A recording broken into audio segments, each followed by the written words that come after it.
Thank you for tabling this report, this agreement, because it gives us an opportunity to say a few words. And let me say this, of course, this work was started by our government in 2016.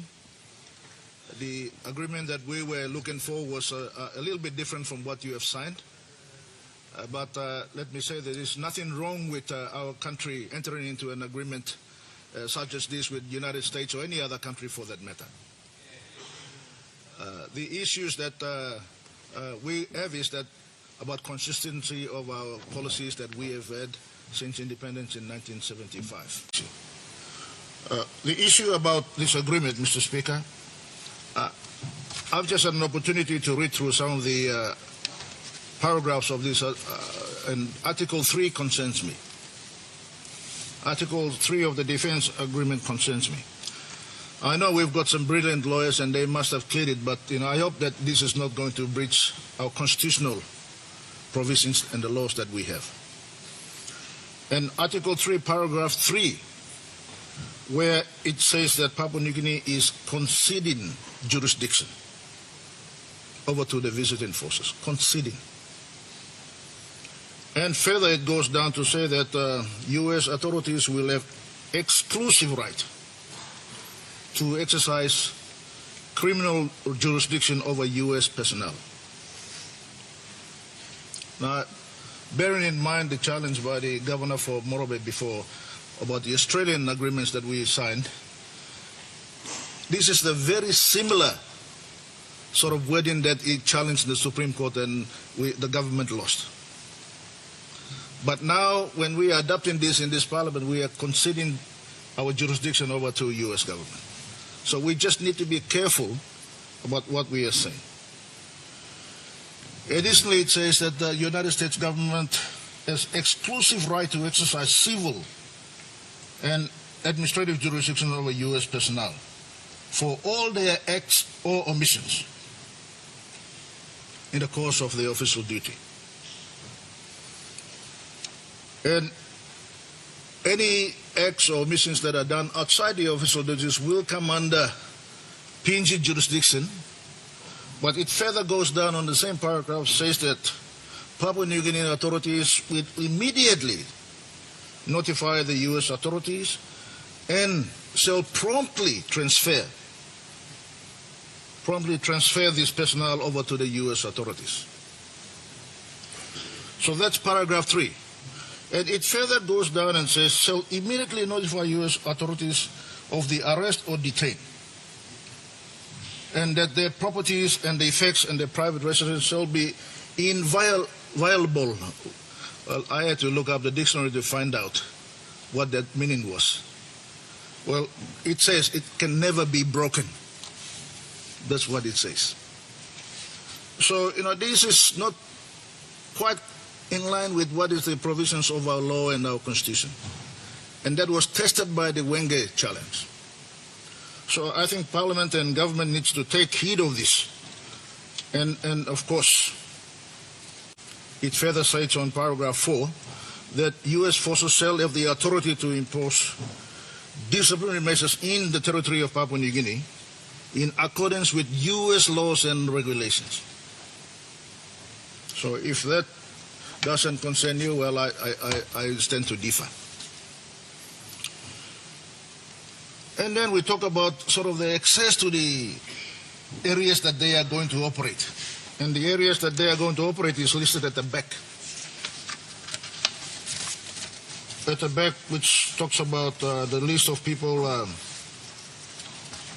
which is including Manus, Port Moresby Port, Port Moresby Airport, Ley City Port, Lombru, Momote, Jacksons, and Najab. These are areas where they will have unlimited access. This is what we have agreed to. And they will not pay one single toya to PNG. Article 5, subsection, paragraph 2. Papua New Guinea too shall furnish these areas without rental or similar costs to the United States. So what are we getting out of all this? And the second issue is on paragraph 4, Article 5, paragraph 4. U.S. forces are authorized to control entry to disagreed facilities and areas. They will control the access to this. So our citizens and our people are going to have access to it. So this has to be clarity in what we are saying. And further on Article 6, Mr. Speaker, Acting Speaker, U.S. forces can position the equipment, position the supplies and materials at any of these places. And U.S. should have on paragraph 1, Article 6.1, it said U.S. forces shall have exclusive control over the access to those. And paragraph 2 further goes down, Article 6.2, said they will go under unimpeded access. And anything that after this agreement ends, they have got the right, exclusive right to even remove. So further goes down to number 2. So these are very strong worded words in this agreement, Mr. Speaker, and they've got very specific meaning. And talking about ownership of infrastructure that's going to come, nothing that is fixed onto the ground they can take off anytime. Anything that is movable. So all these equipments and all these things that they are going to build, if it can be moved, they will take it with them. All I'm trying to highlight here is that how does it help build our defense force? How does it help build our Navy? How does it help build the Air Force? And Mr. Speaker, it further goes down. If you go to Article 9, we're talking about entry into Papua New Guinea. Of all these people who are coming to Papua New Guinea, Article 9, paragraph 2 says, U.S. personnel and U.S. contractors shall be exempted from all other migration requirements in the territory of Papua New Guinea, including payments of fees, taxes, duties, either entering or exiting the country. We further goes down, Mr. Speaker, to Article 12. And when you read paragraph 4, it further says that U.S. personnel shall be exempted from paying taxes on income, profits, salary, and emoluments. We will even get no revenue from their salaries and wages tax. Not only the U.S. personnel, but all their contractors, it goes down paragraph 5. Any contractor that they engage will be also exempted. Now, I don't see, I've been trying to read it around quite in detail, but quite a big agreement, but I can't see any agreement about training of our personnel.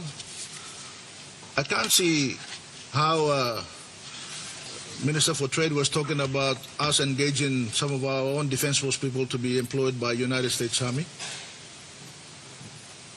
I can't see them investing in a specific infrastructure in the country. So why are we doing this agreement for? We are assuming that there will be some big benefits coming, but it's not specifically mentioned in here. In fact, even the shipwriters agreement, we are given almost exclusive right to them managing our seas. So we need to be careful. This is a sort of agreement that PNG needs to expose itself to. So I know that our lawyers have had a good look at this, and it probably is in compliance with our constitution, but I think there need to be further clarity. And if the Minister for Trade is saying that this is just a framework agreement and there will be details coming on, I wish it is true. But the details here are quite specific, as you can read it, if you go line by line. There has got to be some provisions in here that will specifically said we will train 10,000 men. U.S. Army is very capable